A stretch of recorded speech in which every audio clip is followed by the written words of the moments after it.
இப்ப தோணுது ஜெயிக்கணும்னு.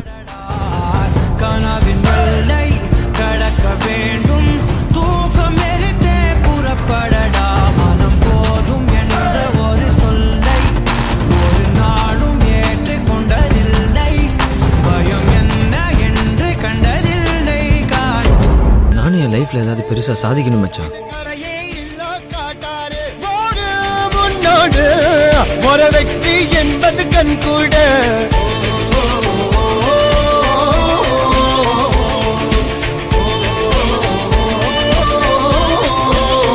இந்த உலகம் ஜெயிச்சிருவேன்னு சொன்னா கேட்காது, ஆனா ஜெயிச்சவன் சொன்னா கேட்கும்.